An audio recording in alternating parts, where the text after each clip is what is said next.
Welcome to Todd Malloy Presents. Today's show is about the gender divide, relationship and sex talk. It's time to reconcile the challenge between the love we want and the conflicts that so readily plague us in the relationships we want the most. It's time to level set the dream with the reality so we can actually achieve what it is we want to achieve. Today is that day. Where I facilitate a conversation between men and women to talk about the gender divide. We'll have real talk about relationships, sex, both personally and in relationships. So thank you for joining us. Enjoy the ride, and bye for now. Talk to you soon. All right, now with your pens and paper, there are four takeaways I want you guys to walk out of here with. My job is really to cultivate, stimulate avenues of thought. I want to challenge you to think, opposed to society that don't want you to think. I'm going to challenge you to think so you can actually have and experience a life worth celebrating. So those four takeaways are the importance of self-awareness and ownership for the experience you want to have. Now I'm going to say the modern day cuss word. The modern day cuss word is accountability. Yes, you are accountable and responsible for whatever you want in life. It is not anyone else's fault or responsibility to give you what you want. Now, just to make it basic and maybe get in the head a little bit, I am a sex therapist. I'm a licensed marriage and family therapist, certified sex therapist, and certified sexuality educator. And in my training and in my belief, everybody owns their own orgasm. You know, I recognize, some ladies say, oh, he ain't got no skills. Actually, when they come in my office and say that, I say, no, it's you can't teach. No, why? Think about it this way. The clothes we have on have instructions. The clothes we have on have instructions on how to care for them. And as long as you take them to the cleaners and do the things you're supposed to do, they will last as long as you need them to last. We do not come with instructions. So if we don't teach people how to love us, value us, and care for us, how are they supposed to know? The response I get in my office is, they supposed to know. How are we supposed to know if I wasn't there with you while you were growing up to know you, learn you, and be taught by your experience? I had my own experience. So therefore, if you really want me to care for you, you have to teach me. And in the words of Tupac, tell Daddy how you want it. Daddy never said how he was going to give it. Right. That makes sense? All right, so takeaway number one is the importance of self-awareness and the ownership for the experiences you want to have.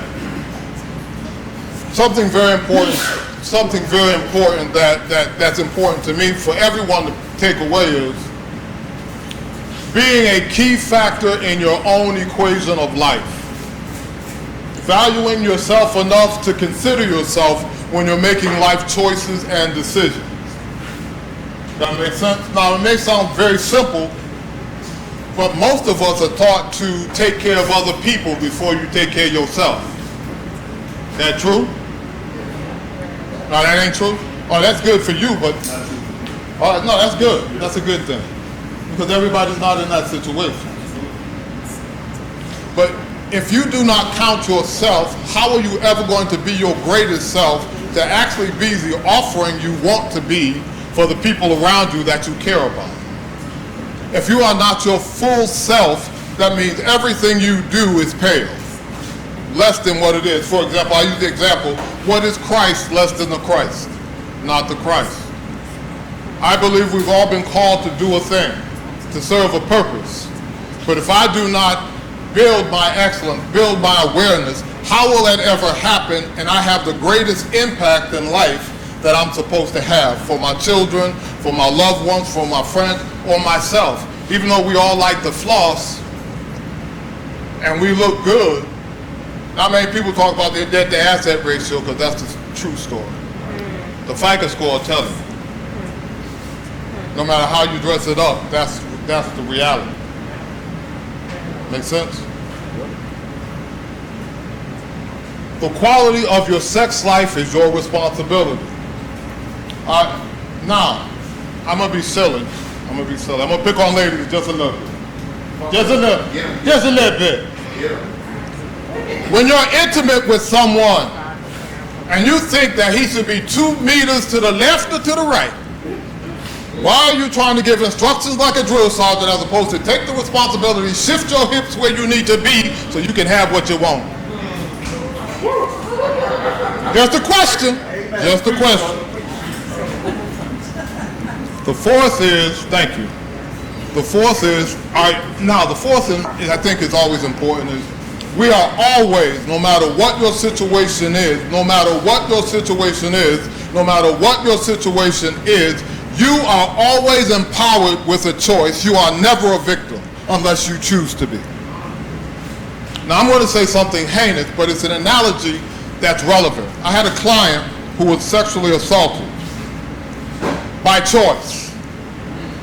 She walked into a room, there were 13 men in the room. She went to make a nighttime pharmaceutical transaction. Y'all get my point. She was with someone, with someone she knew. However, he said, come on, let's go upstairs, we'll make the transaction. He says, I don't want your money, I want your body. She said, I can yell and scream, create a scene, and all 12 of these other 12 will come upstairs. Or I can surrender myself and leave here healthy. Now, as heinous as that might be, she made a choice she could live with, and then knew she can get help and support to transition. That's power. She was not a victim in that situation. She was victorious. She made a conscious choice. Did that make sense? Heinous that it is, get past that. Understand the lesson. We are always empowered with a choice. We are never a victim. Now, I have some prompts, I have a number of questions that I want to ask and so forth, but I really want to hear from you. Yes, I have topics. We have 4 subsections. We're going to talk about the individual, we'll talk about the relationship, we'll talk about sex within the relationship, then we'll have a close. In that, I'm looking for your organic questions, your organic conversations. I'm not just standing up here because I have nothing else to do with my time. I really want to help you grow, take something of value out of here that will facilitate whoever you are, wherever you want to be, wherever you're going. That's my call, purpose, and mission in life. That's why I do what I do. That makes sense? We good? All right, so we'll start off in section 1. I just want to talk about you. Now, in relationships, and we talked about this a second ago, is why don't we give ourselves permission to be okay to be us? Why do we have to show up with the representative?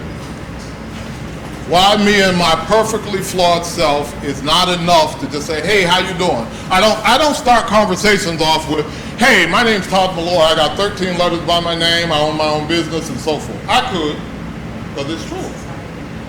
However, that's not really who I am, it's what I do. Who I am is a perfectly flawed person.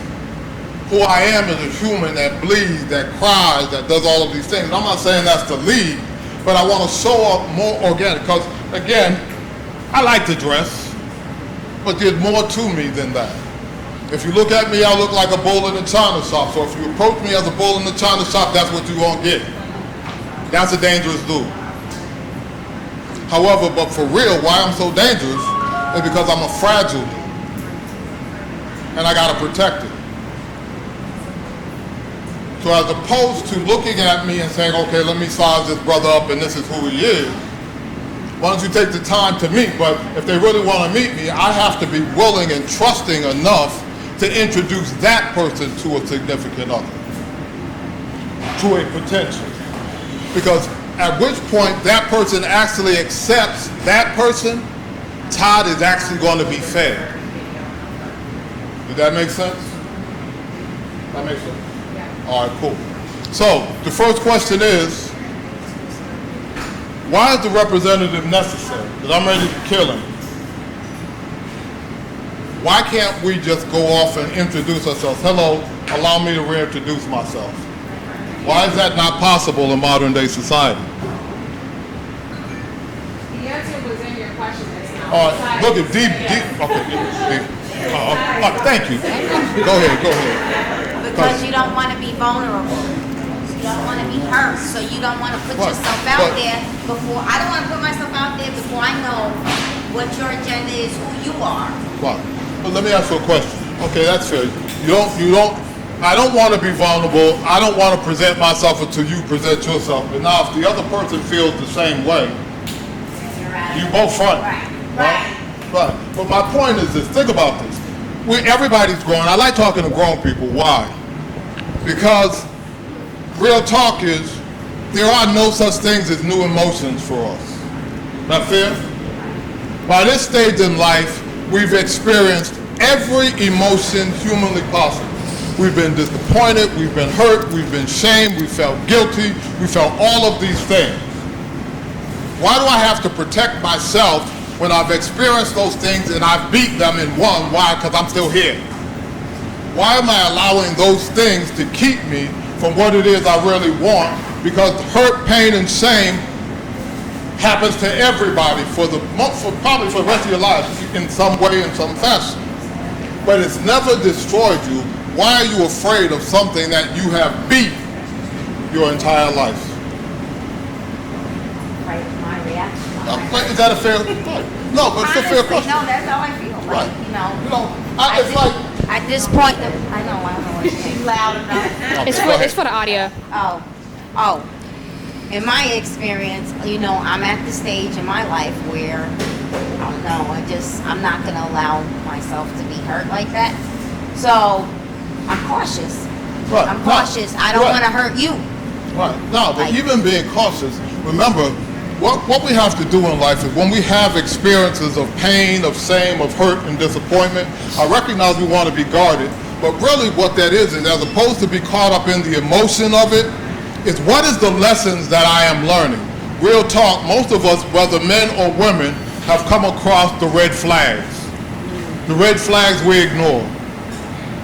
Hey, he looked nice, but seemed a little controlling. He said, I love you on the second date. Might be a little cray-cray. A little too much too soon. However, but as opposed to saying, hey, I've been in this movie before, let me make some choices, let me slow my roll, hey, so I appreciate what you're saying, but I'm not in that place yet and it makes me uncomfortable. Because actually, that's the truth we have inside, but what we do is we respond, oh, that's okay. Yeah, but then you sending him a signal that it's all right. Then he got expectations. As opposed to being honest with yourself and with the experience. That's where it says, I'm the person that facilitates giving you permission to tell your truth. Hey, this makes me uncomfortable. Why? I do that by challenging people to be present, honest, sincere in every moment. Oftentimes we have a conversation here, we alter it up here, then we give the person a mixed message. Why not just say, hey, start the conversation from the impact. The impact of what's happening in your life. Why is that important? Because feelings deceive you. Feelings are deceiving. We respond to feelings, not words and environment. So we're in a cigar bar, or I'll say it depressing because the rest of y'all don't know me. Y'all don't get twisted. So if we're playing basketball, and I'm a big man, I play in the paint. But if I actually do a Stephen Curry and hit a three-pointer, he gonna say, love you, dude, we good. Now we're in a cigar bar, we smoking cigars, we drink a little liquor. If he lean over and say, I love you. Same word, but it's a different setting. Yeah. We got a different situation going on. Right. It's not the word, it's not the environment, it's the feeling that is created as a result of the word, but it's deceiving. Why? Because if I say if it's snowing outside, you're gonna look outside and say, whoa, it's snowing. But you're in a warm room, where'd the chill come from? I remember what snow feels like, so even though it happened a year ago, it's creating a now experience for me. It's called neural hijacking, flooding, for those that want to be academic. I got the academic stuff, I tend to talk painful. So, again, if I start conversation from my experience, that facilitates a healthier connection with whoever I'm talking to. Hey, should I feel under attack by what you're saying to me? Because I do. Okay, cool. If that's not your intent, now I can recalibrate. Because typically when we communicate with people, there's a way we want to feel. I want to feel wanted. I want to feel desired. I want to feel seen. I want to feel heard. I want to be respected. I want to be appreciated. I want to feel emotional connection. I want to feel safe. I want to feel secure. So anytime I feel outside of that, I should say, hey, something's off. Help me understand what it is. As opposed to saying, you tripping, you said this, you did that. No, my experience is this. Is it your intention for me to feel this way? Then we can level set what the truth of the conversation is. So if I need to scratch your eyes out, at least I'm scratching your eyes out for the right reason. But I don't want to scratch your eyes out, then want you to look at me later and make a mistake. Does that make sense?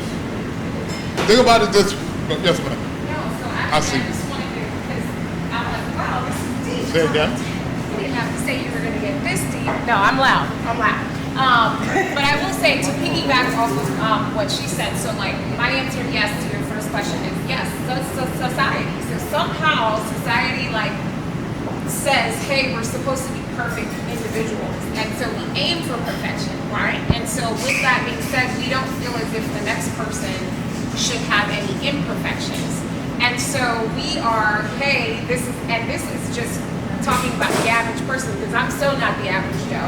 Like, I do think that I put myself out there a lot of the times where I'm like, this is what I did, and I'm not saying it's wrong, and I'm not saying it's right, but hey, this is what I did, and I live with it, right? And so I think that and that's what I'm trying to find out, the core of why is it that society teaches us that we should be perfect, because those very experiences are what mold us. And so how I was raised was, no, red flags are red flags, you have them too. So my parents pointed that out very much from the beginning. You are not the best out there, however, you can aim to be your best, but there's always somebody better than you. So it's always just the acknowledgement of understanding just the world that we live in. And that's hard for us somehow. No, but this is my point exactly. Who are the they, them of the world? Yeah, do we know them? I know we speak of them a lot, but who are these people? Why is their voices more important than ours? That's why I challenge everybody that I meet is to give yourself permission to do you and be you unapologetically. People do not make me mad. I've had people call me the N-word in my office that don't look like me. They didn't make me mad. Why? Because I know I'm not ignorant. That's the definition of the word. And the mere fact that you came to my office knowing that I'm a black man because my picture's on the website means that's you. Why would I be stressed? I'm not looking to be defined outwardly. It's my inward definition, because I know my testimony, I know my story. And I win, because I'm still here. That makes sense? At what point will you give yourself permission to hear your own voice and say it's okay?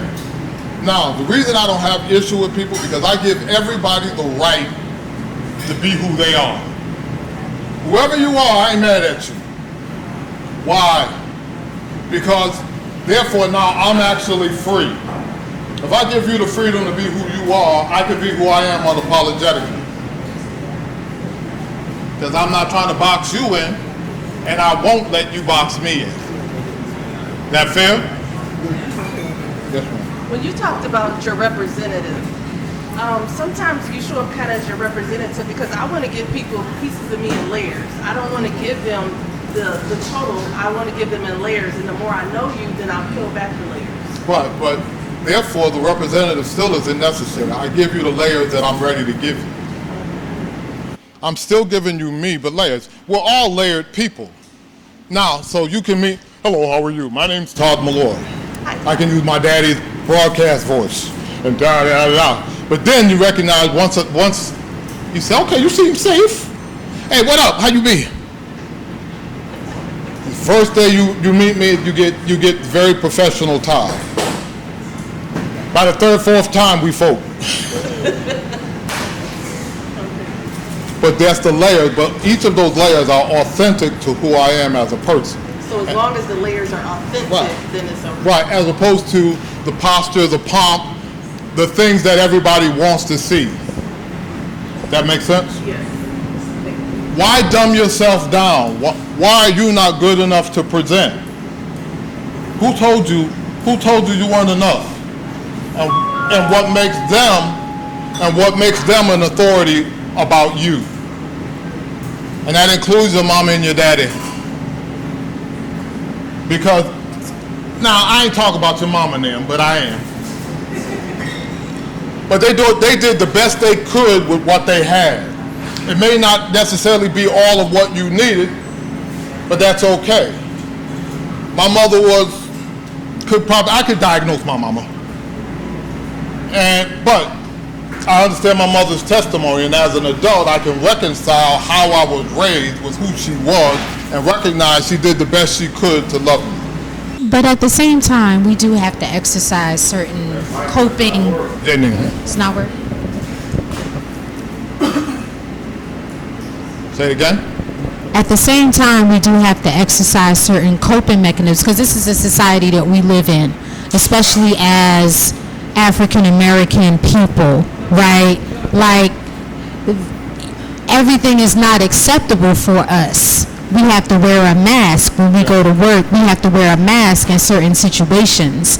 We can't always be our authentic self if we want to survive. She said you can't be your authentic self if you want to survive. You have to learn. No, right, now, during family voyage and rearing time, you're absolutely correct. Repeat what she just said. Say it again. Well, project your voice. Okay, I said that in certain situations, though, we have to use certain coping mechanisms in order to survive, especially as African American people. We can't go to work and be our true, authentic selves all the time because that may be aggressive, that may be perceived as being scary or something like that. So because this is a society that we live in, it may not be right, but in order to survive, we have to alter ourselves in certain situations. Remember now, our selves are different every day. Fair statement. Who we are changes every day. Even science says that every 7 years we are different people due to the death and life of cells being transferred. Every time you wash your hair, cut your hair, wash your face, wash your body, cells are being taken off. Within 7 years, we are completely a different person through that process. Now, remember, life is dynamic, not static. Life is always changing. I wasn't always great. But over time, it just came to pass. We're always changing. Now, to speak specifically to your point,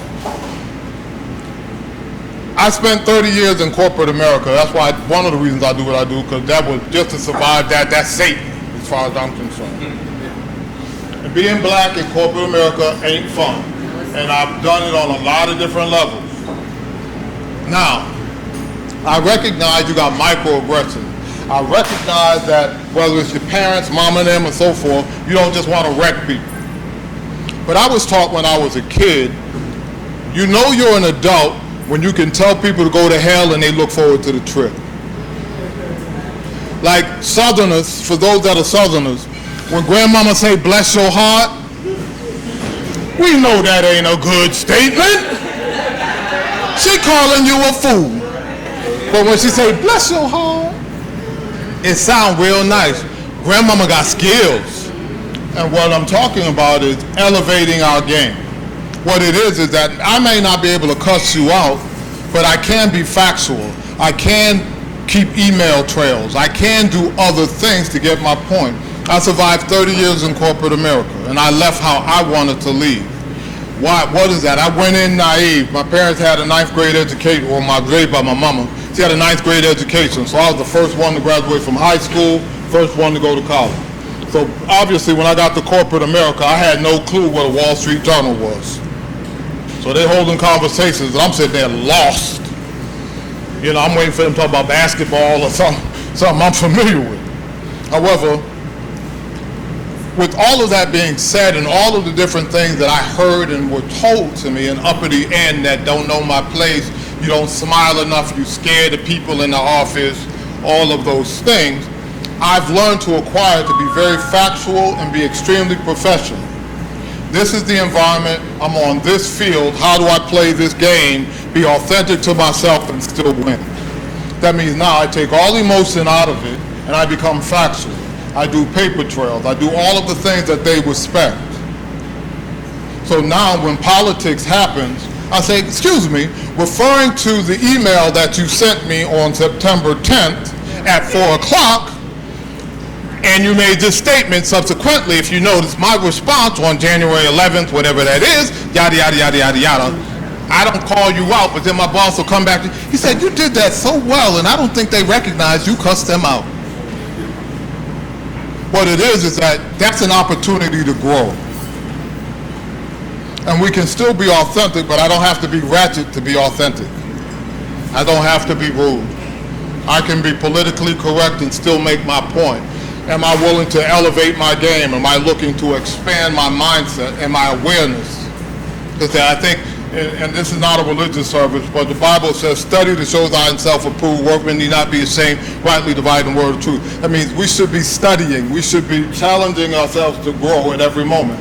I did not care about a FICO score when I was 12. It is important to me now at a mature state of life. There's a financial acumen that I'm supposed to have by this time. Well, but that comes from growth and recognizing where I am in life and adjusting to where I am, as opposed to saying, why can't it be like something else? Well, I want it to be this, living in delusion as opposed to the reality of what is. The beauty of accepting the reality of the is that now that I know where I is, I can get to where I want to be. But if I'm not willing to accept the truth of my reality, how do I ever accomplish what it is that I'm pursuing? That a fair statement? So even if I don't like where I'm at, I don't like the experiences I'm having, at least be honest with it. Now what's the solution? And empower yourself to make the right choices to get to where you want to be. That fair? I got a question. So, I want to get back to this whole showing the representative portion. So, is there value in when you're, let's say you're meeting someone for the first time, and you're trying to get to know that individual, and as some of the young ladies said, well, you don't want to show them everything because you don't you want to layer it or whatever. So is there value in that versus saying, giving the person that you're meeting the opportunity to say, I'm gonna be my authentic self and give you, this is who I am, and you either accept it or you don't, and letting them get to know it versus, I guess if you will, if you don't show the person who you really are. Right. The question is to the representative, is it the polished me? The polished me that, hey, I don't walk like this. Or can I just be, hey, how you doing? You doing all right? Right, I get it, but is there value? No, I won't tell you all of my details, all of my testimony and so forth. But I am going to be, hey, how are you? Introduce me to you. Let me introduce myself. This is what's important to me. This is what's significant. Either I'm looking to just smash or I'm looking to build. I'm wilding or doing whatever it is I'm doing. So that's really giving your authentic self in Right. a sense. Correct, exactly. But being truthful about it. Because I can tell you, remember, half the time, and I'm going to talk about men, men will say stuff to a woman they think they want to hear. That's the BS. That's the representative. To get what you want, I think a rap song says, you can be my wife, but only for tonight. Or the historic line, girl, you know I love you. Not you, but the cousin them.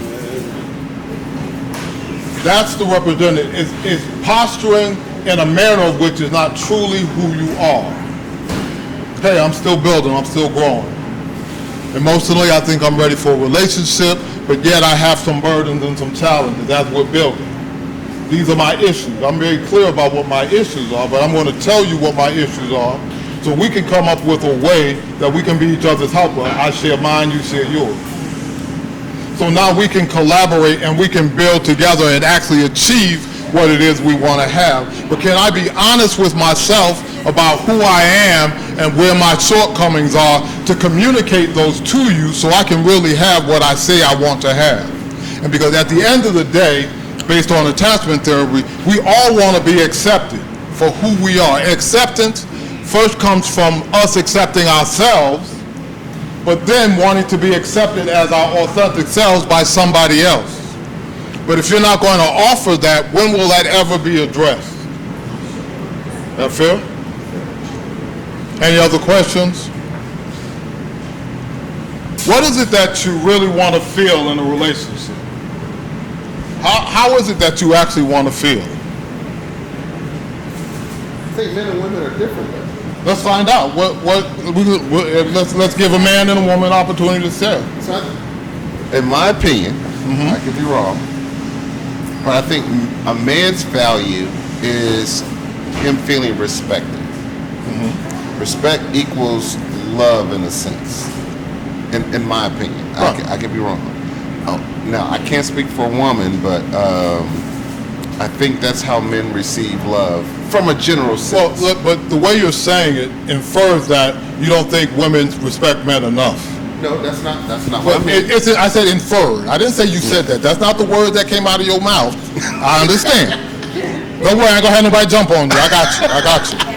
No, but it infers to say that there are opportunities where women do not value men enough. That is important to us, and we don't always get it the way we want it. Right, and I'm sure that's the case in relationships, whatever. And I don't want to put that on anybody's whatever the case is. But I'm gonna take all the hits, bro. I'll take all the hits. That's all good. I'm not speaking for myself. I'm not. Okay. Right. No, I'm just getting a general sense of what men want to be respected. Right. What? Now, is that too much to ask for a man to be respected, ladies? Okay. So let me ask you a question though. However, I come across a lot of men. Can we ask a question on top of what he's saying? Because what is respect to you? So as an individual, Say again? what is respect to you specifically? So what is respect to you is the question. So, I guess some examples would be, respect to me is if she values my opinion. Does that mean accept every word you say? No, not at all. Okay. I expect some feedback because I'm opinionated, but that doesn't mean I'm not receptive of listening and being open to other ideas or whatever the case may be. Okay, very good. But I guess a lot of it goes back to I guess knowing your partner and knowing how he receives being respected. So it could vary because I could say one thing, but it could be something else for someone. All right, so being respected, I'll tell you what it is for me. It's not much different than what you said. Being respected means value me for what I bring to the table. If I show up 100, don't act like I'm a buster.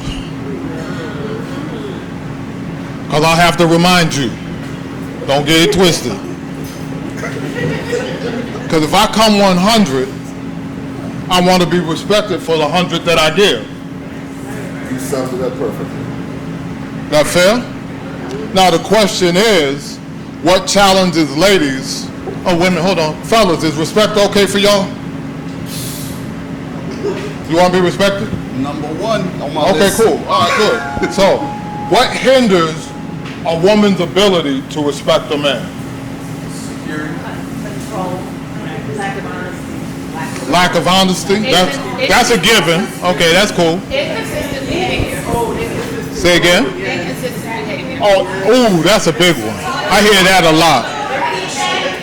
Wait a minute. Matter of fact, it was interesting. I had a woman in my office who was saying her husband doesn't tell her she's beautiful, all of these things. She dresses with the dress, and she does everything that he likes, but he doesn't do it. Now, to pursue her, to woo her, he did all of those things. She was the dime piece. He's taking her out. hey, dress like this, dye your hair this color. She's doing all of the things. Now that he got her and they married, the last time she heard "I love you" and "you're beautiful" was the day they got married, and they 5 years in. So I hear a lack of consistency a whole lot. So, and this is, I guess, goes. So we bring up inconsistency. Does that rise to the level of not respecting someone? So it's like, well, how do you how do you because the inconsistency sends mixed messages. All right, look, so I'll give you a flip mode of that. So if you say, well, I'm not going to respect you because you're inconsistent, and then the flip side of that would be, well, if you say this is an issue, but really something else is an issue, does that equate to the same thing as that's two different questions. Disrespectful? I mean, inconsistency. Let me start off. Okay. In a long-term, in a committed relationship, emotional security, feeling safe is important. Right. That is developed through consistency. With consistency, that gives me an idea of what a person will do and what a person won't do. But if you're inconsistent, you send a split message. So now I don't know if I can trust you because some days you're this, some days you're that. I really don't know who and what you are. I know what you said, but because I'm not sure in this moment, I take a step back because now I got to watch. With consistency, I'm secure enough to be as close to you as you need me to be. But you send me mixed signals, I don't know what you are. Hold on. Inconsistency feels like no respect. Say again? For a woman, inconsistency feels like no respect. That's a good answer. I like that. What she said was inconsistency to a woman means you don't respect me.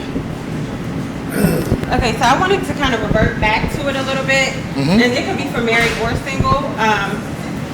People have to understand relationships should not feel robotic. When it shouldn't feel like a job. Like it is to a certain extent, it's a career, right? When we're dating, off date, I feel like you should be upfront. Everybody's different, it's difference in opinions, right?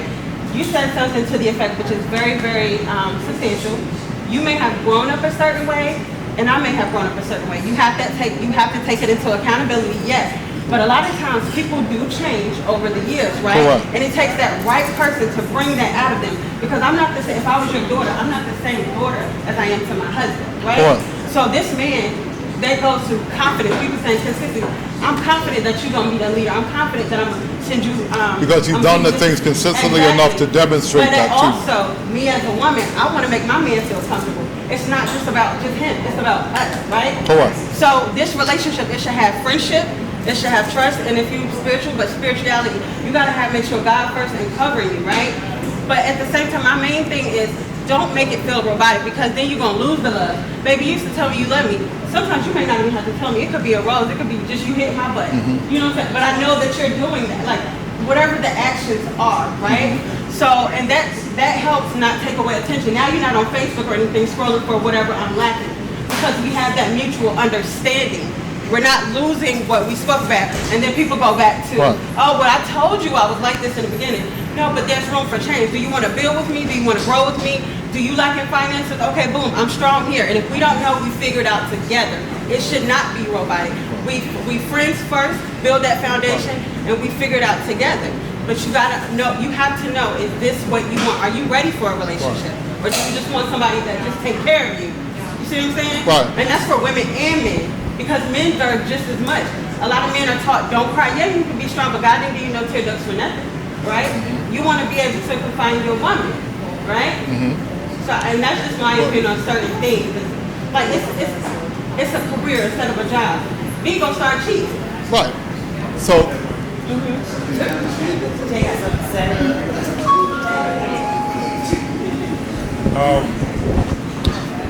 talk loud. All right, so a lot of women want consistency and they want a man to be where they want them to be, but they don't want a man, they don't want to build with that man. And sometimes a man has to be inconsistent to you in order to build the life that you want to have, right? So I can't always take you out. I can't always do what I was doing to date you if we want to go. If we started at A and we want to get to C, well, there's going to be that B season where I can't be that man who I was in the beginning in order to build. But a lot of women don't like that building phase. Oh, you don't have it now? Oh, I'm good. All right, cool. Patient. Right? So you get a lot of women, I want the consistency. You don't take me out like you used to. Well, you want me to take you out or you want me to build a better life? I can't do both at the same time. And what is your relationship really built on at that point? Because what you were specifically talking about sounds like finances. So No, it could be anything. For me, dating is, we don't have to have money involved at all. Sure, See? but some people are on that well, level though. let me ask you this. Money is important in anything. You cannot be the best version of you and not have money. You can't help people be the best version of them and not have money. If I can't meet your physical needs first, how could I ever speak to the inner person? You're like, oh, I love you, but you're hungry. Oh, I love you, but you cold. And I love you, but you don't have a car. You got a beater car, but I love you, and that's all. Love doesn't pay bills. But so it's catch-22 sometimes, right? Is it? Like, so let me say this. Okay. Because I'm not that person. Sure. Just to put it out there. So I have no idea what it means to be in a relationship that is based on finances. Like, I'll say this, like my man is very consistent on flowers, right? I never liked flowers until he became consistent on them. Right. And then he stops the consistency, right? Sure. That doesn't mean that he's not consistent, because I said it to him the other day. I was like, I know I haven't gotten flowers in a while, but Sure. I know I've been getting flowers. And that alone satisfies me, and it satisfies him, because it tells him, hey, I'm used to my flowers, and I'm cool with you taking a break on the flowers or whatever, because I like that spontaneous, like, hey, I walked in the house and there's flowers. So you really got to dig into the person that you're dating. Let me ask you this. Really? Flowers take what? You can't buy flowers with air. You can grow flowers. But you still got to do what, though? You find a way. Right, but you still have to. All right, cool. Great. You grow flowers. Great. Right? And I'm saying, Okay. listen, because I didn't about flowers Sure. until he brought that here up. Great, great. So that's what I'm saying. It doesn't always take. That is, and I get it, because so we were talking about society. This is no. I've been here. No. What?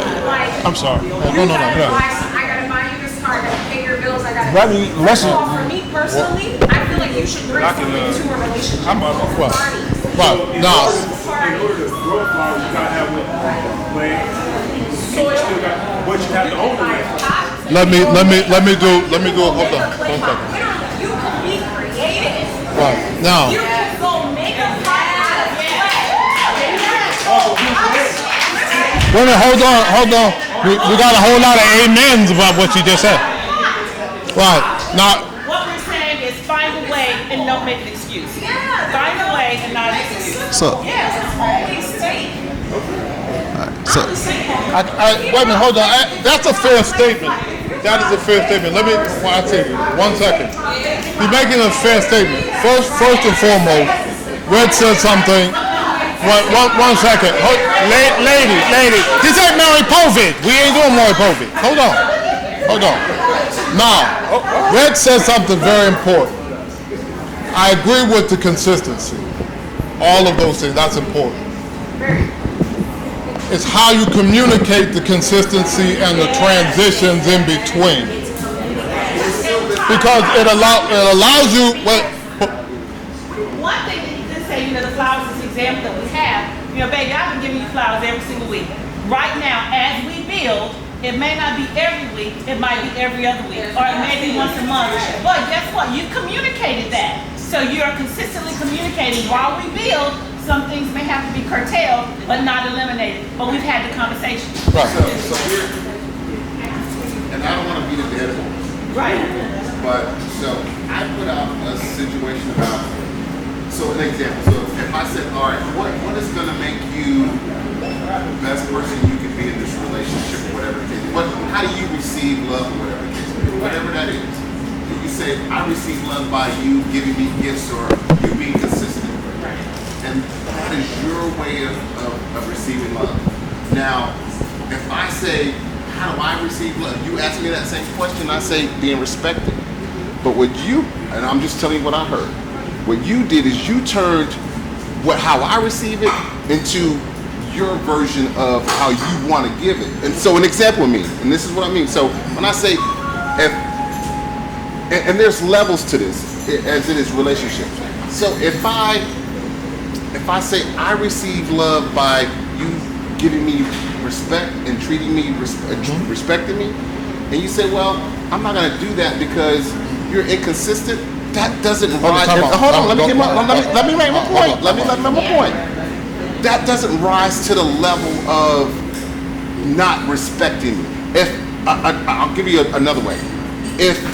If I cheat on you or something, that's a level, and that's why I said there's levels to this. Where if hold on, it's not, they don't equate to the same thing. How I receive it. So you've turned your version into how you want to give it, or how you give respect to how I receive it. I'm just giving you my version of it. Not saying right or wrong or indifferent. That's how men receive love. Right. Okay. So I got there's a response to that. Hold on. What I think we're talking about is love languages. And so your love language is respect. My personal love language is quality time. So we can lick off the same dollar ice cream cone, and because we're together, that's what matters to me. We can sit in the park and eat peanut butter and jelly. That's what matters to me. I'm concerned with being with you and building a life and building our dreams. That's what matters to me. And I can do that if you're consistent. I will respect you to the end. Whatever it is, as long as we can talk about it, we can work through anything. It's not the sex, it's not the finances, it's not respect, it's not any of that. If we can talk about it, we can both be satisfied, we can grow together. So let me give you a different version of it. Yeah. So if I come to you and you say that, so as we go back with this. So, and I say, okay, well, there's a disagreement on something. You like quality time, and then we have a conversation about something, and then I'm trying to figure out the best way to explain it. And Just say it, just spit it out. no, I'm gonna be cool with it. So it's quality time, and I come and I say, okay, well, we're going somewhere, we're gonna do something, or whatever the case may be. I don't want to say it in I'm trying to say it in a way that's respectful. Well, okay, I'll tell you what. Don't be politically correct. Just say what you got to say. I want to be politically correct. All right, don't be political. Just say what you got to say. I'm gonna let it go. I'll tell you what. Then I'll close it. It's like this. Hold on. Stop. Remember, he made a choice. He has a right to his choice. Now, a definition built in 1978 by a gentleman by the name of Scott Peck defined love. If we ask everybody in here what love means, they're going to give you a different answer. But I like this definition. He said, love is stepping outside of your boundaries for the growth and or development of you and or your partner. Mere fact is, the love languages that she was talking about, if let's say hers is quality time and yours are words from affirmation, it's for you to offer her quality time. She offers you words of affirmation. You're consistent on your giving quality time. That may look variable all day long, every day, but she knows that it's a quality that you're giving. You want respect. It may look different daily, but she will be consistent at respecting you in ways she knows you have. So when we come into a relationship, too oftentimes we love people the way we want to be loved. That makes us irrelevant. We have to be open to loving a person the way they want to be loved. And that means we have to be open to hear them and learn, so that, and you teach, so then we can demonstrate it. But that is, I think, if we actually take that approach, that will address what you're talking about. All right, so I want to take it back to that consistency statement. I think a lot of times, both men and women, in the beginning of the relationship, have it wrong. The man overdo it, and the woman now come to expect the things that he's doing to continue without realizing that this was a show that was being put on. That's the peacock, opening up his tail. The peacock opening up his tail to show how good looking and how great he is to attract you. Once the peacock is done, he closes his tail, right? You might not see that again until he's ready to do it. So we have to get our minds when we're getting into relationships and understand that, there's no way that this can keep going day after day and day after day. Because, and I'm not talking about telling someone from time to time you love them, they look good, but I'm saying what happens in the dating phase in the beginning, the person is doing this every day, and the woman might come to expect it to continue in that sense. But therefore, a man shouldn't put out what he can't do consistently. And that's the point I'm making. So that when I say both the men and the women have it wrong. So with the men, with the men have to recognize that they're overdoing it. And this is what's going to be expected of you. I've spoken to so many women who left men that says, well, he wasn't doing what he was doing 4 years ago, right? So to me, it was clear that we as men are doing too much, right? Because there's no way you can keep it up in the sense that you're keeping it. Give it a little bit at a time, because they're going to not only they're going to expect what they're getting now, they're going to expect more. If you're doing your best now, how are you going to give more later on when she wants more? Right. But I guess my question is, should we even approach relationships that way? Wholeheartedly with a lot that you said, but I also think that we need to be very open and realize that as women working outside the house, we oftentimes are responsible for children depending on their age. We too have needs that need to be met. We're meeting our man's needs. I work full time and I'm a farmer. So 70, 80, 90 hours a week, that's just what it is. However, we still have to be able to communicate. So for me, communication is the key. I can deal with the change. I can deal with what needs to happen so that we shake things up a little bit. But it still goes back to us knowing each other or getting to know one another and acknowledging what our love languages are so that we can consistently be on the same page. So I have to say this part about children. I'm a father of 5. I was getting up, getting lunches and bags. I was changing diapers. I was feeding, getting up in the middle of the night. Still had to get up in the morning and go to work as well. So I can say the same thing. I'm a father and I have children to take care of. So that didn't stop me from doing what I needed to do.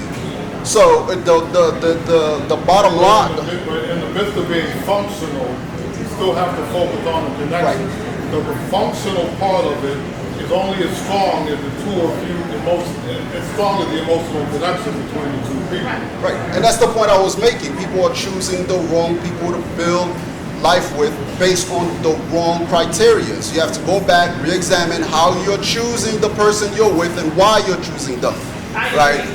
There was I think I read somewhere, there was a study that was done with women, and specifically in our community, the women in our community, the most important things to them was looks. Nothing about the morals, the character of the person. There was looks, money. No. Within our community. Yeah. That's debatable depending on the segment of people that age. That's debatable depending on the segment of people that age. Hold on, let's do one. Hold on, Pete. All right, so I wanted to piggyback off of what she said as far as communication. I am seasoned, we'll say.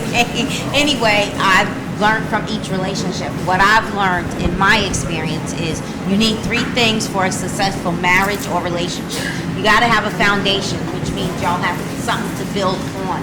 Whatever that foundation is for you or for them, y'all have to have an agreement. For me, it would be following God. Okay, that's your foundation. But without that, you can't build. So you need a foundation, you need communication, and you need trust. And so with communication, you can still have consistency. However, but because of the they, them of the world, people are picking partners based on resumes. Right.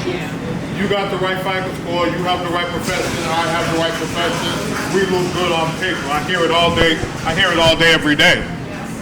It's a resume event. And I think collectively what we're saying is we need to be more involved and really looking at more than just the surface. Right. At the same time, we have to be able to express what we want. Like the gentleman said, women sometimes, they say something else, but they mean this. You need to be comfortable with yourself to to say, listen, I'm not cool with that, or I am. But cool then with that goes back this is what I want. to one's individual growth, about valuing your own voice and your own experience enough to say, ouch. Right. Right. I have, now you think that's, and I'm not kidding, I have women in my office that have had intimate relationships with partners for 8 years, having vaginal pain, and it never said ouch. They just pray for it to be over. That's not an exception. I hear things like that in different ways all day, every day. Sir, thank you. I can only speak for me. I don't need a mic. I can only speak for me. And I believe in relationships, people get together and they forget, they want to exist. They don't want to coexist. And basically what that means to me is, like the lady was saying, just like with the love languages. If your love language is flowers all the time,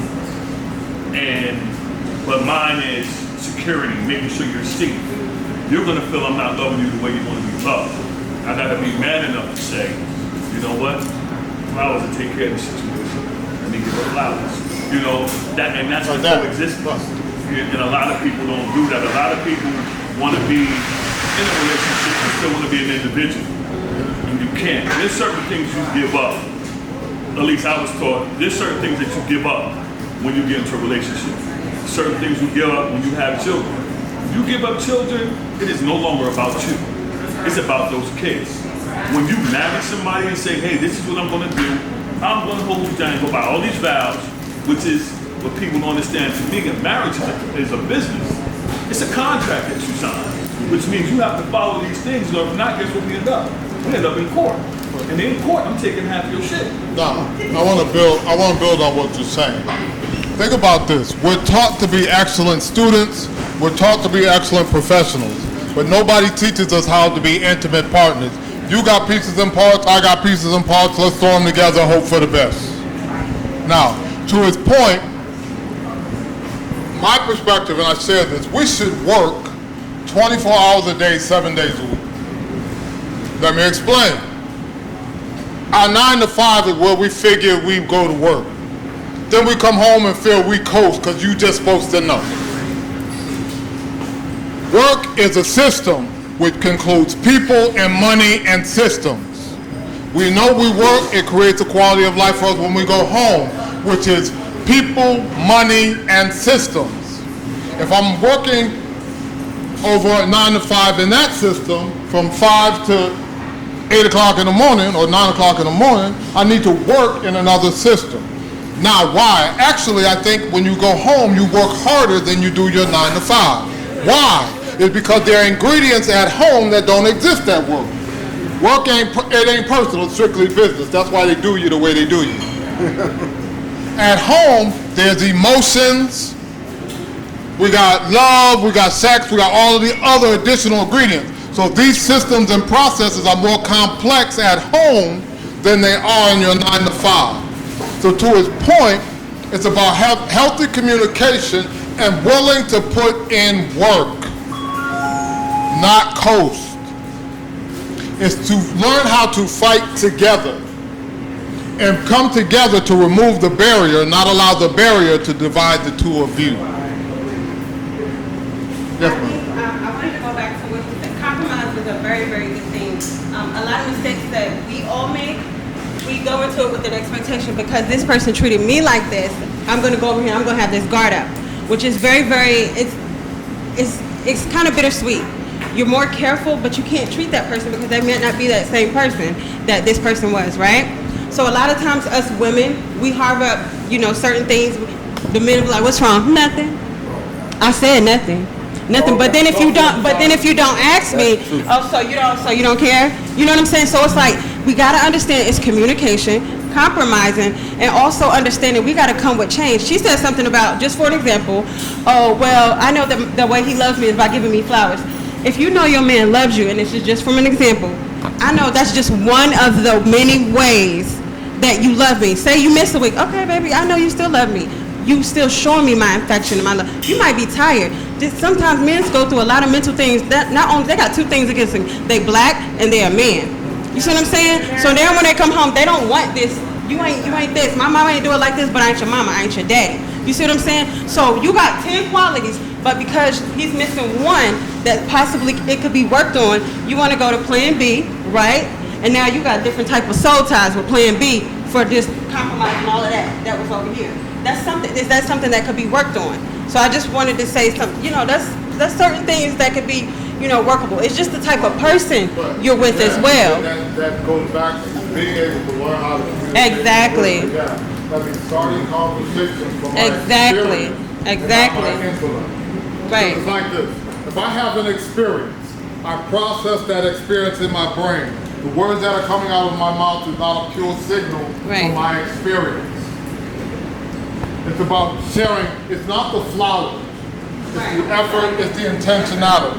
So, hey, I don't have money, but guess what? It's Christmas. It's Mother's Day. It's something special for my wife's birthday.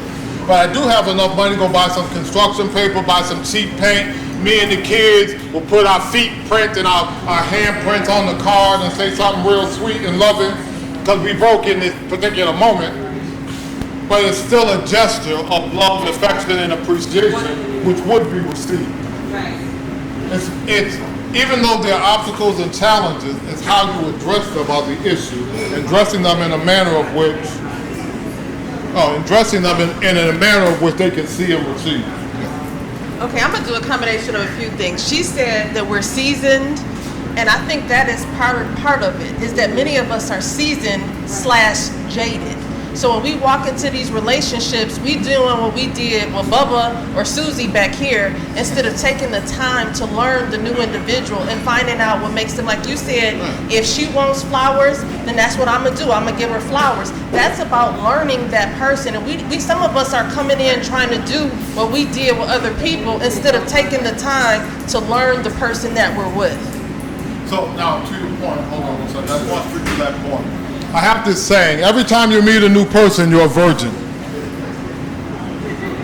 Blow up whatever construct you had about men and women, and because when you created that construct, the new player you with wasn't there. That's right. They are not considered a factor in your equation. For example, mama might say you pull out chairs for a woman, you always open the door, you do those things. However, she might be 30 or under. See someone say, hey, I can pull out my own chair, I can open my own door. What mama's real message was not that every woman is required to pull her chair out. What he's saying is respect a woman. For me, the woman that taught me meant open doors and push in chairs. But you have to be open to hearing what the new partner sees as respect, as value, and transfer how you do what you do for that individual. That's how you create the customized relationship, the experience, and how we can actually build together. So I just want to add on to what you said, and I'm not trying to be condescending, but if you know your true self, and you're saying that, okay, the relationships from before have jaded me, then before you get to that relationship, you need to hit. You shouldn't even be in a relationship if you let your past dictate your future. But how many people are actually taking the time to do that? I wouldn't be saying it if I didn't say it before you. This is not just, I'm speaking from myself. You know, so I know for a fact that I'm not going to get into a new relationship with anybody if I got all this other stuff that I still haven't figured out. Because it's going to come with, it's automatic. It's going to come with you. And like you said, red flags. What happens with a red flag is the moment you see something that has an inkling, and it could be going a completely different direction, but it looks familiar. I'm shutting down. I'm going to do this. And then the man says, well, why are you doing this? And instead of telling him why, as you said with communication, instead of telling him why, oh, it's nothing. It's because now you don't want to look like you're a problem. When in actuality, you are. And just admit it.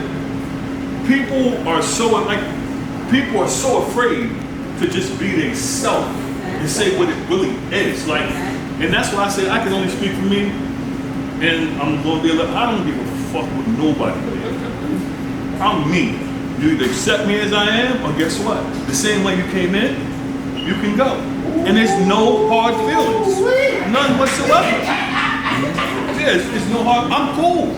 Because Because this, At I least you know can't what you're change working my with. core. You know what I'm saying? That's why it's called the core. It's your, yeah, I can't change who I am. Now, I can flex and I can bend, but I'm never breaking. And that's what a lot of people do. They break for a relationship. Be it financial, afraid of being alone, whatever the issues may be, they'll subject themselves to bullshit just because. And they're not happy.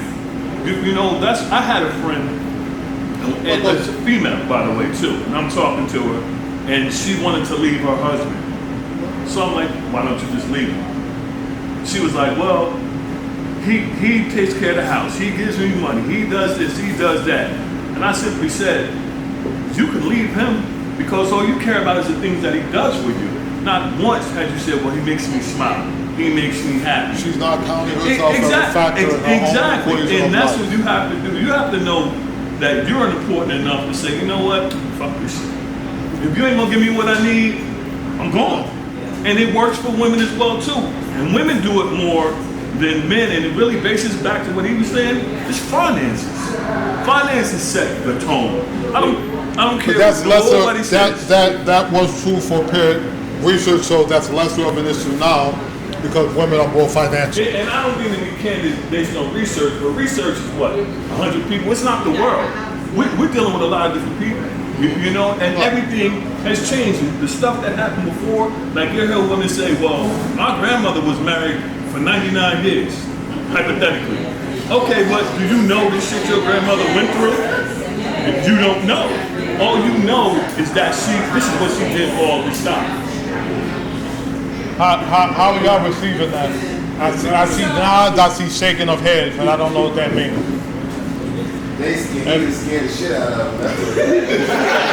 Say again?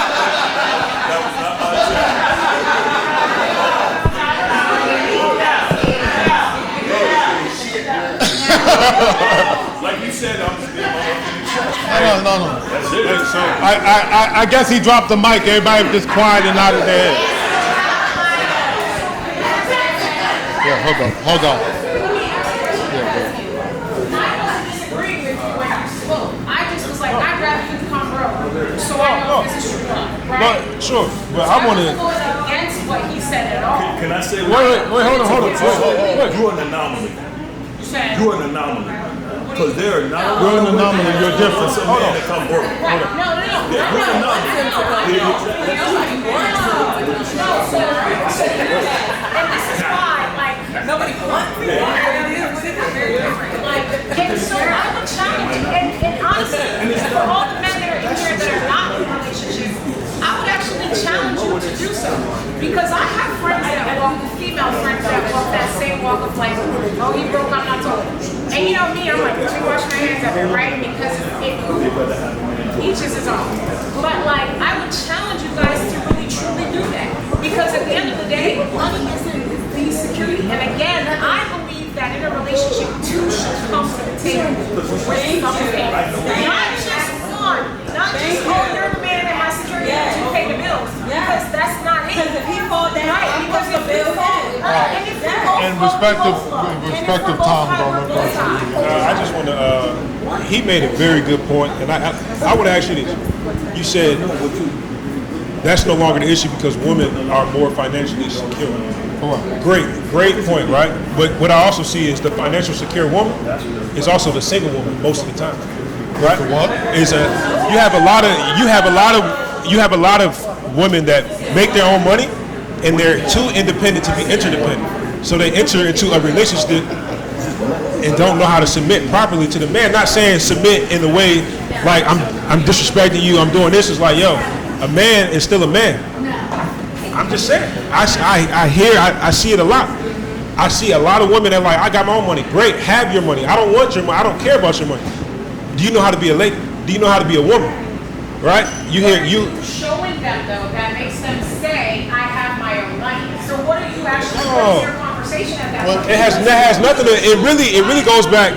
It really goes back to the respect issue. You have a lot of women that are like, oh, I got my own money. I don't need no man. I'm Miss Independent. Great, be that and do that. But can you still be a woman in a situation when it's time for me to be a man, will you allow me to be a man? Or you like, well, I got this. I don't need you. Okay, great. You don't need me. Hey, great. You don't need me. Fine. You go be by yourself. And that's why you see a lot of black single women, and they're very successful in the workplace, but their home life is not where they want it to be.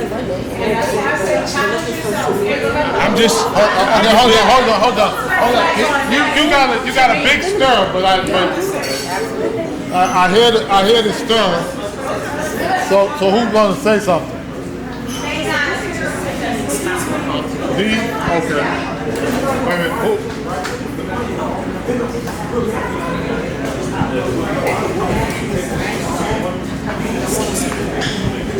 To piggyback off of what he said, I understand what he's saying. If you say I'm an independent woman and I don't need you, but I could say like I don't need you financially, but I can still respect you. It's not, you know, but he's saying that respect part is not coming. Right, and I understand that, and that's not cool. Just because I will share with you what I heard in my office. What I think the gentleman is talking about is an alpha type woman, or what people would say the alpha female. However, alpha female would be like my fantasy girlfriend. My fantasy girlfriend is Jill Scott. Okay. You know, if I ever meet her, it's gonna be over. But now, basically she said, if you're a man that can tell me what to do, you can tell me what to do. But if you're not a man that can tell me what to do, you can. Alpha women have said to me, because a lot of my office clients are alpha type women, I do respect a man, but he has to show up 100 every day. Because if you do not, I am quite capable of running it myself. But when you hold your position down, I will respect it. But if you suspect, I will wreck you.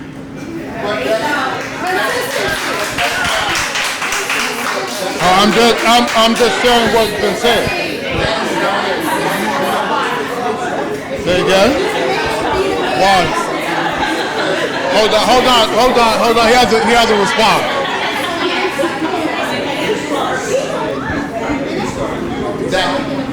That tempo says that you got to be 100% perfect all the time. You said 100%. No, but I don't hear me. You can't. It's not the truth. When I said 100, let me speak. Well, hold on. Let me be clear. If you're gonna respond, let me be clear about. Right. No. I said 100. Let me explain, because we've been inferring. 100 doesn't mean perfect. 100 means intentional. Does not mean perfect. There's no such thing as perfect. 100 means I am intentional about my motive and my intent. There are facts of life that I may come short, but it is not due to my effort or my lack of concern for you. That's what 100 means. The key word is being consistent and intentional about the message that I send you all day, every day. No matter what shape or form, it's intentional about the messages that I send. I love you, I value you, I appreciate you. How are you demonstrating that? That's the 100, because I'm intentional in my action. Hey, I'm gonna stop by the cleaners and pick up your clothes. Hey, I just want to send you a 5-second emoji. I'm in a meeting. Boom, I'm thinking about you. It's being intentional, and however creatively you want to be, but consistent in sending the message of your care, your concern, and your value for the other person. Hold on. But when you can't be consistent, then that's when the conversations need to take place, right? Because then we can communicate and we can understand and we can be there to support and take care of you and your needs during your time when you're not that 100%. Right. But it starts with communication. Well, I think that is going to be we'll go to the rule of the book before we figure that piece out, because obviously we have men communicate differently from women. We know that. Women are specific about things, men are general about things. And that's just And so, if someone can figure that out, I'd love to hear that explanation. But that's what you have to work to. I agree with you. You have to work to develop that and get comfortable with that. But that's one understand.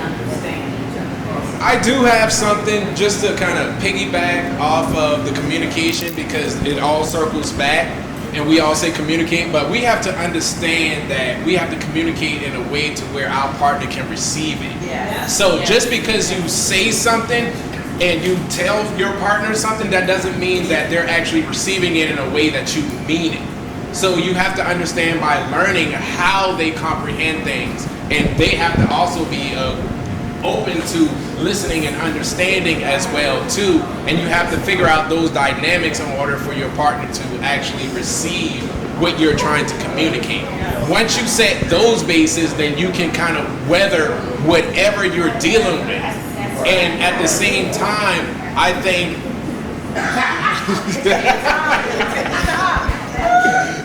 it's my boo, I love her though. She helps me stay on my grind. But at the same time, I would also say to the men, we have a lot on our shoulders. We have a lot on our plate every day just by being black men in America, period. So you have to be with the women, and you do have the alpha women, but at the same time, alpha women have to understand that they are going to fall short sometimes. But that is not necessarily your key to just take charge. But that is also an opportunity for you to communicate and figure out what's going on. Because at the end of the day, if you just all of a sudden take charge, that could honestly make him feel some type of way. You know, and that goes back to respect, and it goes back to disrespect. So that's all I got to add in there. It's about Kudos, that was very, very well said. Yes. But I also think, communication is so much more than just words. It's tone, it's emotion, it's body language. So all those things really have to be taken into account when you're communicating with your mate. And so that your mate can hear you, you both need to listen as well as speak. My grandmother always said, the Lord blessed you with 2 ears for a reason. You should listen twice as much as you speak. Wow. You feel a certain way about what your partner is communicating. Come from a place of inquiry. Right. Say, hey, I feel like you're saying this. Is this what you mean? Ask for clarifying statements. No, I don't. Yes. And then, you guys get on the same page. Right. So, ladies and gentlemen, I appreciate the time. It's getting close to 9 o'clock. Oh, do y'all? All right, okay. He said, okay, wait a minute, hold on. He said he wasn't kicking us out. So, okay, we have a few more minutes. We got time. So, I appreciate the conversation and where we're going. However, I do want to talk about the sex part. Women lack erotic focus. What women are talking about, gentlemen, is men and women are wired differently. Women want afterglow to feel sexual. Men want sex for the afterglow, because ladies, men really want sex for y'all to lay in the cut. We lay in the bed with our legs gapped open, and we go, I can now go outside and fight the lions and tigers and bears. That's our fuel to knock down whatever we need to create what it is we collectively want to sell. We're wired differently. Women lack erotic focus. Now, women are focused on their to-do list, got to take care of the kids, got a job, got a household, got all of these things, got to make sure you're happy. So therefore, as they're focused on the functional aspects of who they are, it hinders their arousal process to happen neurologically. So it takes a man to begin to slow their brain down by taking some of those things off their plate. That's right. So then you come home and say, baby, I got this. I'm going to put the kids to bed. I'm going to do the dishes. You go upstairs, take care of yourself. She do whatever she need to do to go to bed. But by the time you get upstairs, she's going to say, hey, daddy, how you doing? Ready. Because you've allowed her to slow down, connect to her body, and it responds. You think I'm kidding, it's the truth. Did I say that right, ladies? That's why you put in the work. I'm just having fun. when she was talking about mind stimulation. Ladies and gentlemen, hold on one second. When she was talking about mind stimulation, see, once again, everybody's thoughts are different. When she said mind stimulation, to me, that means she wants the dirty talk. She wants this. She wants whatever it takes but to it might get her be that soul. on the plate. I'm just saying. So whatever gets her worked up to that point that when you come in there, it's not sex. It's sex. You know, and literally, if you have someone's mind, the body's gonna follow. It's a fact. George Clinton told us, free your mind, the This rest will goes. follow. Yeah, so if you got the mind, the body's gonna follow. So if you got her mentally, physically, and this is for the guys, you know, physically, if you got her mind, you ain't gotta do that fucking 100%. You can do 50 because she's so good right now that she really saying like, yo, okay, I got mine. Nigga, get up off me. I'm good. All right, well, you nodded your head. You got the word of affirmation. Trust me. Excellent. That's not what I'm saying. No, I'm saying what she was saying. Now, not what you saying. However, in order to have true intimacy requires trust, safety, and vulnerability.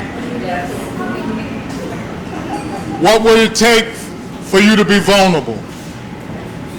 And this is men and women. I'm probably one of the older people in this room, so I've been through a number of life cycles. I am a senior citizen. That's a blessing. That's a blessing. Not everybody make it this far. Okay, so, however, so therefore, and we're just gonna talk about men.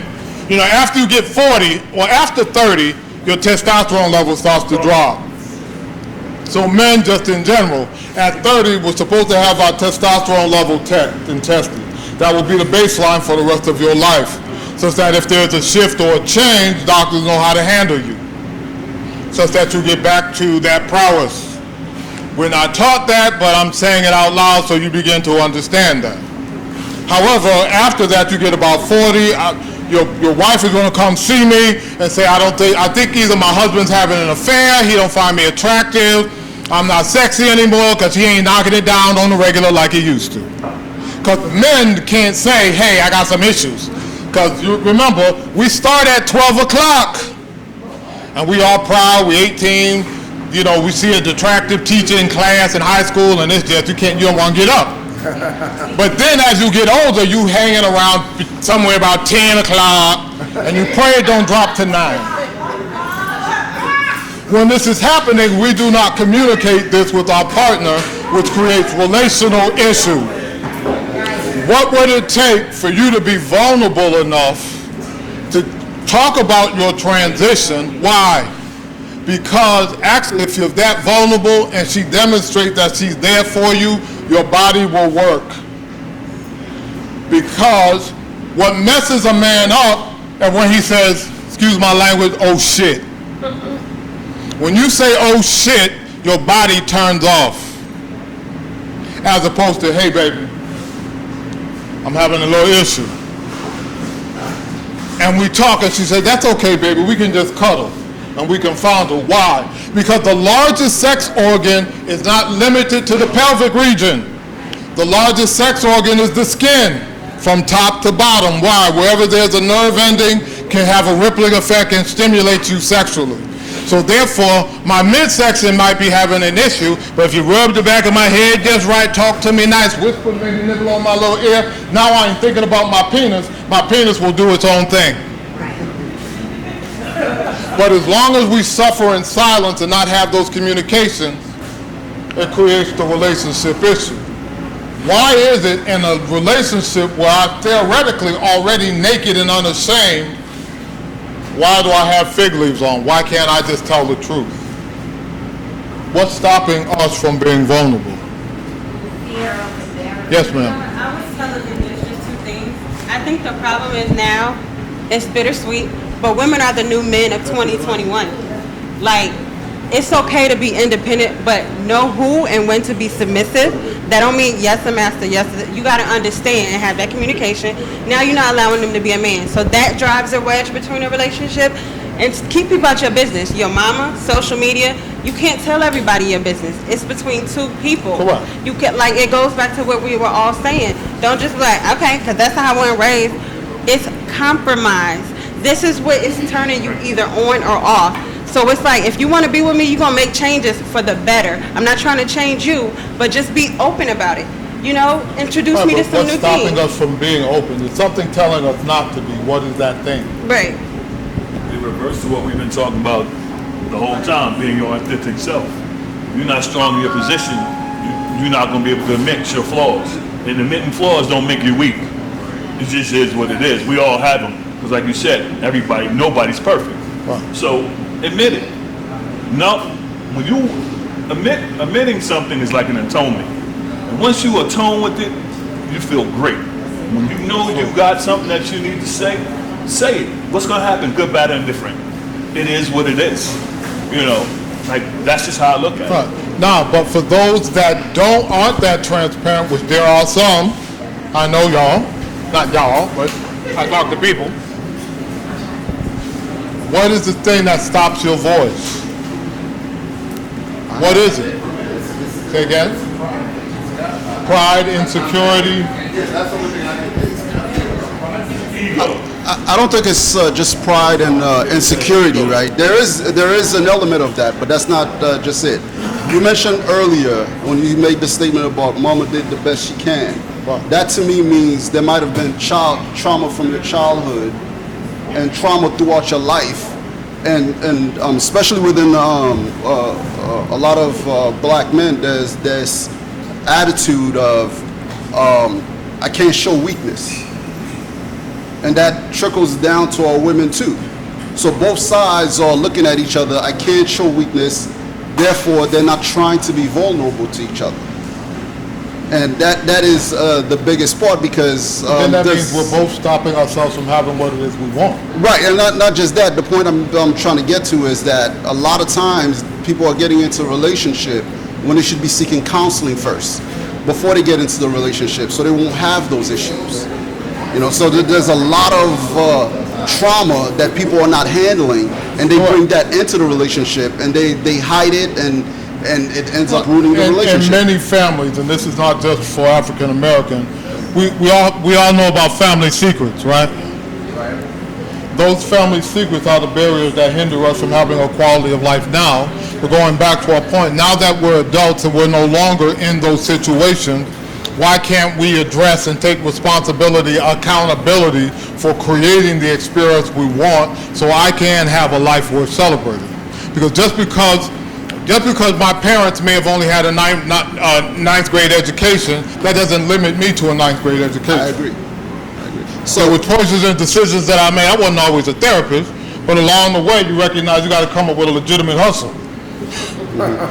Yeah, part of the issue too is someone mentioned that, I think you said that earlier, the women should keep I think it was you, I can't remember, keep the relationship between the two of them. Right. The man might have this intimate conversation with the woman. Next thing you know, the sister-in-law that doesn't get along with them make a statement like, "Oh, you can't get it up anyway." Right? And these are the things. I get that a lot in my office, where, particularly with women, I'm just saying what they say, they can't be transparent because you share it, their transparency with others, or even if you don't share it with others, the moment you're mad at them, that weakness, that vulnerability that they shared is the attack point. Can I say something to that point? Once again, so what? We get too caught up on words. Well, so what? It is, once again, it is what the fuck it is. I don't care if you tell everybody, it is what it is. It's not going to change the situation. But let me ask you a question. No, I agree with you. However, if you care about me, value me, and love me, why do you want to destroy me? And then you're mad because I don't treat you right, but you've positioned yourself like an enemy, but you want me to treat you special. And right along those lines, if you care about me, you value me, and I value you, why can't we work through this together? Right, but the point is, then that means you're not going to use a language to attack me. Exactly. You're not going to use my vulnerabilities against me. No, it's to esteem you. I mean, you use words to esteem the person because they're already feeling some kind of way, but they trust you enough and are vulnerable enough. So let's work through it together. Because the Right, but then that takes a surrendering and a yielding. It does. Right. Even though we don't like the word surrendering, when I say surrender, I really look at it as honoring. I will honor you in a way because you've demonstrated that you deserve it. So I don't give you a plate. My female partner doesn't give me a plate because that's what she's supposed to do because she's a woman. I didn't do it.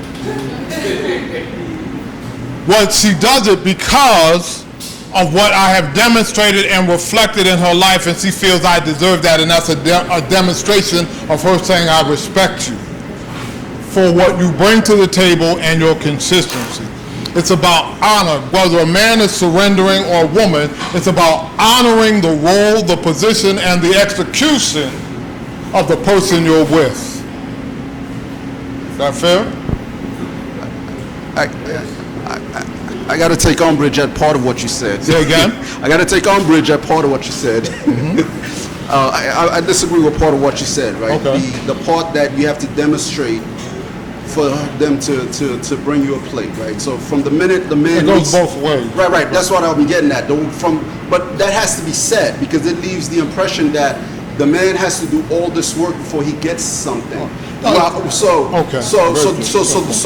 if I meet you, I'm whining and dining you, and then you invite me over to your place, what's wrong with you bringing me over a sandwich?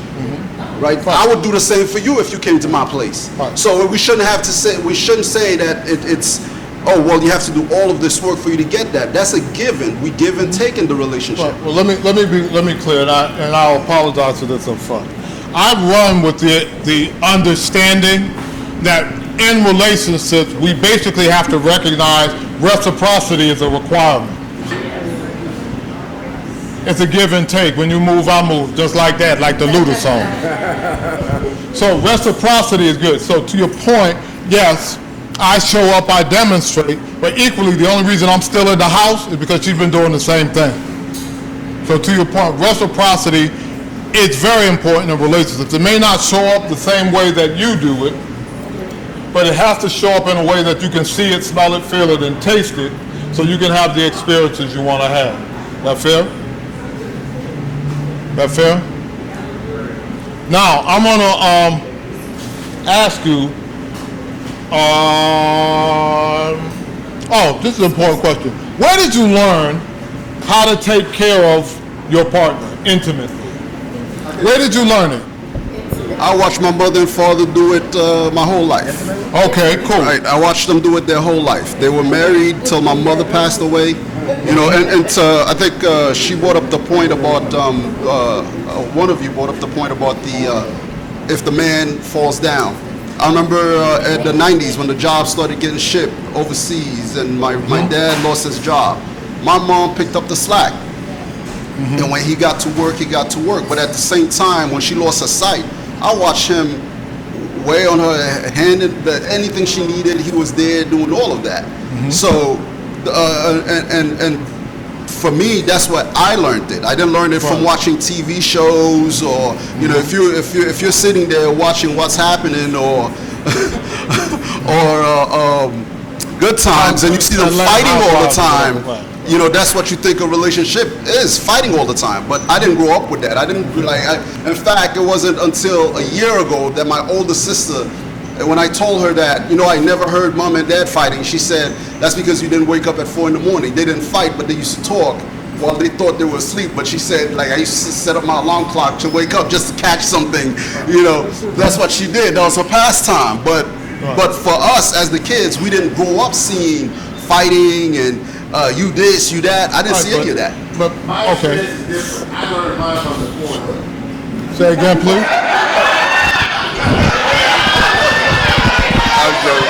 You like saying good stuff and then don't repeat it. You learned the way you learned. I learned mine from Pornhub. Now let me share why. Sir. Yeah. To me, intimacy is actually learned from your partner. You learn from each person that you interact with. Anything else like what he was talking about, no disrespect to him. That was commitment. That was honoring. Your mother's going blind, your father, that's honoring. That's not intimacy. Intimacy is completely different. When you learn it from Hold on, let me finish. you learn it from the woman. So, no, I agree with you. Intimacy is evolutionary. It changes in our own personal lives, it changes with the partner. That is the answer. You learn by being open to learn your partner, the person you're with in the moment you're in. Otherwise, you become irrelevant. Because, gentlemen, something I learned in my office, a Rubenesque African-American woman said, I hate it when my husband slapped me on the behind. I am not a horse. Now, as a therapist, I can't say in my own brain, I can't say sometimes what goes on in my brain. Because in my brain was saying, girl, you tripping, he a black man, he can't help himself. But I didn't say that. I said, but then I did squeeze, I said, ma'am, he might not be able to help himself, he a black man. I didn't have any other answer. Then 15 women, that same week, 15 women came in my office and said the same thing. I said, oh, it ain't just her. Then I said, I might have to go home and ask some questions. Because everybody doesn't have the same erogenous zone. Like women, gentlemen, not every man likes head. Woman went to give her husband head. He stopped her and said, I do not know who you've been with, but it wasn't me, and you didn't ask me if I wanted that.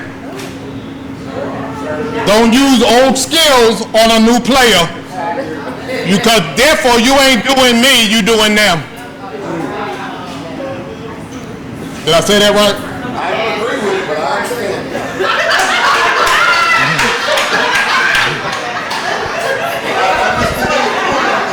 Now, no, real talk, because now, going back to my earlier point, gentlemen, if you're not open to learning, ladies, if you're not open to learning, when you really think you're laying it down, you're not. It's wrong move, wrong person, different erogenous zones. We learn intimacy from our new partners, the person we're with. That's why I always say, each time you have a new person, you actually start off as a virgin. Because now I really, even though we don't talk about sex and intimacy, we tend to just throw parts at each other. It's really about us being able to have the conversation. To someone's point earlier, their traumas. You know, sometimes you want to hold somebody down, but if you ain't asked them if they've been traumatized, you're in the midst of your flow, and she freak out on you, or he freaks out on you, because you didn't ask questions, you didn't have a conversation, and you take a beautiful moment, and you turn it to a heinous experience. There are more people that have been traumatized than not. For every 4 women, for every 4 women, there's one has been assaulted. For every 5 men, one has been assaulted. So that means that in this room, there are people that have been assaulted in some way, shape, or fashion. And it doesn't just mean sexual assault. It also means emotional neglect. That means if mama and daddy and them did not meet your emotional needs, emotions and sex are in the midbrain, they're tied together. So if emotionally you've been neglected, that trauma can also play out sexually. Asking questions, holding conversation, you knowing yourself well enough to teach somebody how to love you, because if you don't, you're setting yourself up to be disappointed, and you're setting your partner up to be a failure. I just like to add what you were saying about trauma. I'm a personal trainer, nutritionist, massage therapist, and I had a client, and I was giving her a massage. And you know, there's a major energy transference when bodies touch. Right, because it creates an emotional connection. That's true intimacy. And when I massaged this woman, she just started crying, and I thought I was doing something wrong. So we stopped the session. I said, what brought tears? Like, was I pressing you hard or did whatever? And she's like, no, basically what it is, my husband died 7 years ago. And the way you massage me remind me of him. So you got to be careful with how you deal with people. Because we respond to feelings, exactly. Not necessarily words and environment. Mm-hmm. My point exactly. Communicate so you can have the experience you want Why just be utilized as a receptacle? What's the value in that? When I call women a receptacle, meaning you don't do the things necessary to make sure you're pleasured, you let him release in you, then he's off. That's a urinal, that's a receptacle. I make it basic, y'all. I apologize if I offended anybody, but I meant what I said. Love yourself enough to use your voice. Love yourself enough to explore you and what makes you tick. Love yourself enough to teach someone how to love you. Remember, you don't come with instructions. So unless you teach, that means you have to learn. You're setting yourselves up to be disappointed, and you're setting up everybody you're with to fail. That fair? I hope you've appreciated this time and energy and all of these things. I have. I would love the opportunity to do more of these conversations.